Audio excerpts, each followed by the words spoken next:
Hi friends, ഞാൻ ചെയ്തിട്ടുള്ള കേട്ടിട്ട് സൈക്കോളജി വീഡിയോസുകളെല്ലാം തന്നെ പ്രധാനപ്പെട്ടവയാണ്. ഇനി വരാൻ പോകുന്നതും വന്നിട്ടുള്ളതുമായ കേട്ടിട്ട് പരീക്ഷകളിൽ ഏറ്റവും ഉറപ്പുള്ള ചോദ്യങ്ങളാണ് ഇവ. അതുകൊണ്ട് തന്നെ മാക്സിമം നിങ്ങൾ വീഡിയോസ് ഫ്രണ്ട്സിലേക്ക് ഷെയർ ചെയ്യണം. ഇന്നും അതുപോലെ ഒരു പ്രധാനപ്പെട്ട നോട്ട്സാണ് മനഃശാസ്ത്രത്തിലെ പുതിയതും പഴയതുമായ ആശയങ്ങളും രീതികളും. നമുക്ക് അത് നോക്കാം.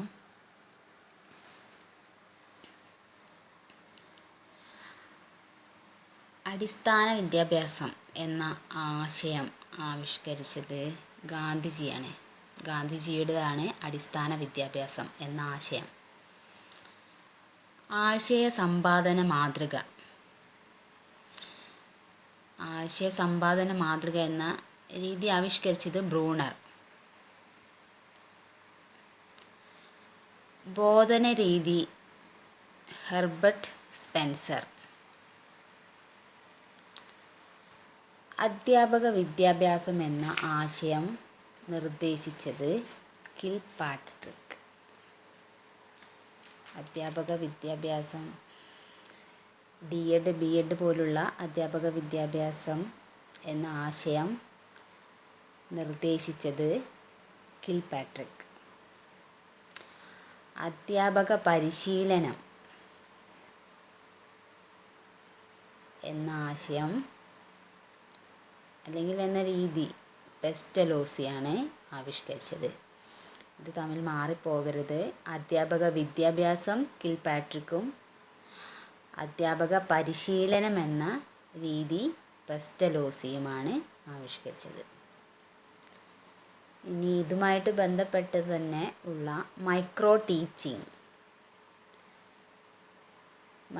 ടീച്ചിങ് അഥവാ സൂക്ഷ്മ നിലവാര ബോധനം.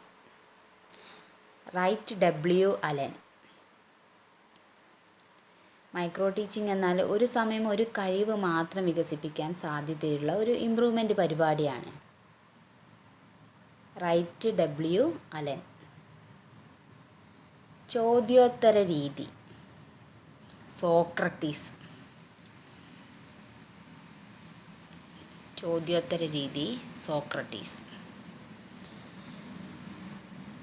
ക്രിയാഗവേഷണം എന്നത് സ്റ്റീഫൻ M. കോറിയുടെ സംഭാവനയാണ്. ഗവേഷണം എന്നത് ദൈനംദിന പ്രശ്നങ്ങളുടെ പെട്ടെന്നുള്ള പരിഹാരത്തിന് പ്രാധാന്യം നൽകുന്ന ഒരു രീതിയാണ്. ഓരോ ദിവസങ്ങളും ബോധന പ്രക്രിയയിൽ എന്തെല്ലാം പ്രശ്നങ്ങളുണ്ടെന്ന് പരിഹരിക്കുന്നതിനുള്ള പെട്ടെന്നുള്ള പരിഹാരത്തിനുള്ള ഒരു രീതി. Stephen M. കോറിയുടേതാണ് ക്രിയാഗവേഷണം. സമൂഹമിതി വികസിപ്പിച്ചെടുത്തത് മൊറീനോ. സമൂഹസമിതി എന്നും ചില ചോദ്യങ്ങൾ കാണാറുണ്ട്. സമൂഹത്തിലെ അംഗങ്ങൾ തമ്മിലുള്ള അന്യോന്യ അടുപ്പവും അകൽച്ചയും നിർണ്ണയിക്കുകയും ഓരോ വ്യക്തിക്കും സമൂഹത്തിലുള്ള സ്ഥാനം നിർണ്ണയിക്കുകയും ചെയ്യുന്നതിനുള്ള ഒരു മാർഗമാണ് സമൂഹമിതി. ഇത് വികസിപ്പിച്ചെടുത്തത് Moreno. Cone of experience. Edgar ഡെയിലിൻ്റെ കോൺ ഓഫ് എക്സ്പീരിയൻസ്. അനുഭവങ്ങളെ കോൺ ഓഫ് എക്സ്പീരിയൻസ് എന്ന രീതിയിൽ വർഗീകരിച്ചതാണ് എഡ്ഗർ ഡെയിൽ. അനുഭവങ്ങളെ കോൺ ഓഫ് എക്സ്പീരിയൻസ് എന്ന രീതിയിൽ വർഗീകരിച്ചു. ഈ കോൺ ഓഫ് എക്സ്പീരിയൻസ് എന്ന് കണ്ടാൽ എഡ്ഗർ ഡെയിൽ. നെക്സ്റ്റ് കളിരീതി കൂടാതെ പ്രീ പ്രൈമറി വിദ്യാഭ്യാസം. Friedrich Froebel. കളിരീതിയുടെയും പ്രീ പ്രൈമറി വിദ്യാഭ്യാസത്തിൻ്റെയും ഉപജ്ഞാതാവ് ഫ്രെഡറിക് ഫ്രോബൽ. കളിരീതി എന്നത് കളിരീതിയിലൂടെ പഠിപ്പിക്കുക.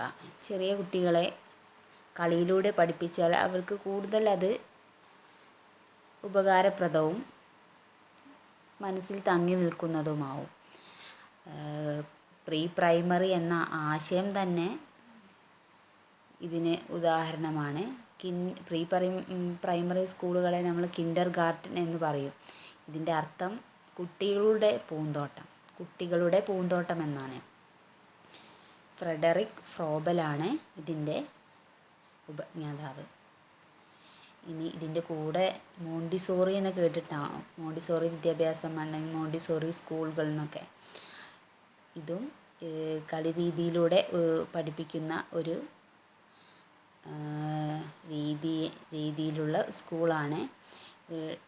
കളിരീതിയിലൂടെ പഠിപ്പിക്കാൻ ഉള്ള ഡൈഡാറ്റിക് അപ്പാരറ്റസ് എന്ന ഒരു ലേണിംഗ് എയ്ഡ്സ് ആവിഷ്കരിച്ചത് അല്ലെങ്കിൽ ഉണ്ടാക്കിയത് മോണ്ടിസോറി എന്ന ആളാണ്. കളിരീതിയാണ് ഈ മോണ്ടിസോറിയും വിഭാവനം ചെയ്തിട്ടുള്ളത്. ആദ്യത്തെ നഴ്സറി സ്കൂൾ സ്ഥാപിച്ചതും മോണ്ടിസോറിയാണ്. കളിരീതിയുമായി ബന്ധപ്പെട്ട ഒരു ബോധന രീതിയിലൂടെയാണ് ഈ മോണ്ടിസോറി വിദ്യാഭ്യാസത്തിലും നൽകുന്നത്. ആദ്യത്തെ നഴ്സറി സ്കൂൾ സ്ഥാപിച്ചത് മോണ്ടിസോറിയാണ്.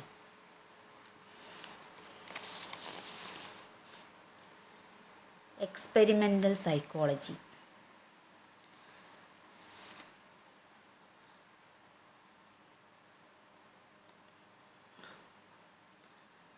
അതായത് പരീക്ഷണ മനഃശാസ്ത്രം. William Wundt. ഇതിൻ്റെ കൂടെ തന്നെയാണ് മനഃശാസ്ത്ര ലബോറട്ടറി എന്നൊരാശയവും വില്യം വൂണ്ടിൻ്റേതായിട്ടുണ്ട്. മനഃശാസ്ത്ര ലബോറട്ടറി. വിസ്മൃതി ലേഖ. അത് മറവിയുമായിട്ട് ബന്ധപ്പെട്ട ഒരു ആശയമാണിത്. എബിങ് ഹോംസിൻ്റേതാണ് ഈ വിസ്മൃതി ലേഖ. മറവി എന്നത് പഠനവും മറവിയും ഒരേ സമയം ആരംഭിക്കുന്നു. ഈ മറവിയെക്കുറിച്ചുള്ള ആദ്യത്തെ പഠനം നടത്തിയത് എബിങ് ഹോംസാണ്. വിസ്മൃതി ലേഖ എന്ന ഈ ആശയം അനുസരിച്ച് 5% നമ്മൾ പഠിച്ച് അരമണിക്കൂർ കഴിയുമ്പോഴേക്കും മറന്നുപോകും. 72% നമ്മൾ പഠിച്ചതിൻ്റെ 72% 6 ദിവസം കഴിയുമ്പോഴേക്കും മറന്നുപോകും. 1 മാസം കഴിയുമ്പോഴേക്കും ഇത് പഠിച്ചതിൻ്റെ 80% മറന്നുപോകും. ഇതാണ് വിസ്മൃതി ലേഖ അനുസരിച്ചുള്ള മറവിയുടെ അളവ്. ബുദ്ധി പരീക്ഷ. ആൽഫ്രഡ് ബിനെയുടേതാണ് ബുദ്ധി പരീക്ഷ എന്ന ആശയം. ആദ്യത്തെ ബുദ്ധിമാപിനിയാണ് ബിനെ സൈമൺ മാപിനി. ഈ IQ കണ്ടെത്താനുള്ള ഒരു സൂത്രവാക്യം അറിയാലോ. MA/CA × 100. MA എന്നത് മെൻ്റൽ ഏജ് ആണ്. Mental age by current age × 100. ഇതാണ് IQ ഇൻ്റലിജൻറ്റ് ക്വോഷ്യൻ്റ് കണ്ടെത്താനുള്ള സൂത്രവാക്യം. ആൽഫ്രഡ് ബിനെയുടേതാണ് ഈ ആശയം. വൈകാരിക ബുദ്ധി. ഡാനിയേൽ ഗോൾമാൻ വൈകാരിക ബുദ്ധി എന്ന ആശയം മുന്നോട്ട് വച്ചത് Daniel Goleman. Project method. John Dewey. വിദ്യാർത്ഥികളിൽ സഹകരണ മനോഭാവം വളർത്താൻ ഏറ്റവും അനുയോജ്യമായതും പ്രായോഗികവാദികൾ അത് ഏറ്റവും ഇഷ്ടപ്പെടുന്നതുമായ ഒരു രീതിയാണിത്. ഇത് മിക്കവാറും പരീക്ഷകളിൽ ചോദിച്ചിട്ടുള്ളതും ഇനി ചോദിക്കുമെന്ന് ഉറപ്പുള്ളതുമായ ഒരു രീതിയാണ് പ്രൊജക്റ്റ് രീതി. ഇത് കൊളംബിയ സർവകലാശാലയാണിത് വികസിപ്പിച്ചെടുത്തത്. പ്രൊജക്റ്റ് രീതിയുടെ ഉപജ്ഞാതാവ് ജോൺ ഡ്യൂയി. താങ്ക്സ്. വീഡിയോസ് ഇഷ്ടപ്പെടുകയാണെങ്കിൽ അല്ലെങ്കിൽ ഇഷ്ടപ്പെട്ടിട്ടുണ്ടെങ്കിൽ ഇത് ലൈക്ക് ചെയ്യണം, സബ്സ്ക്രൈബ് ചെയ്യാൻ മറക്കരുത്. നിങ്ങളുടെ ഫ്രണ്ട്സിനും ഇത് ഷെയർ ചെയ്യണം. Okay, thank you.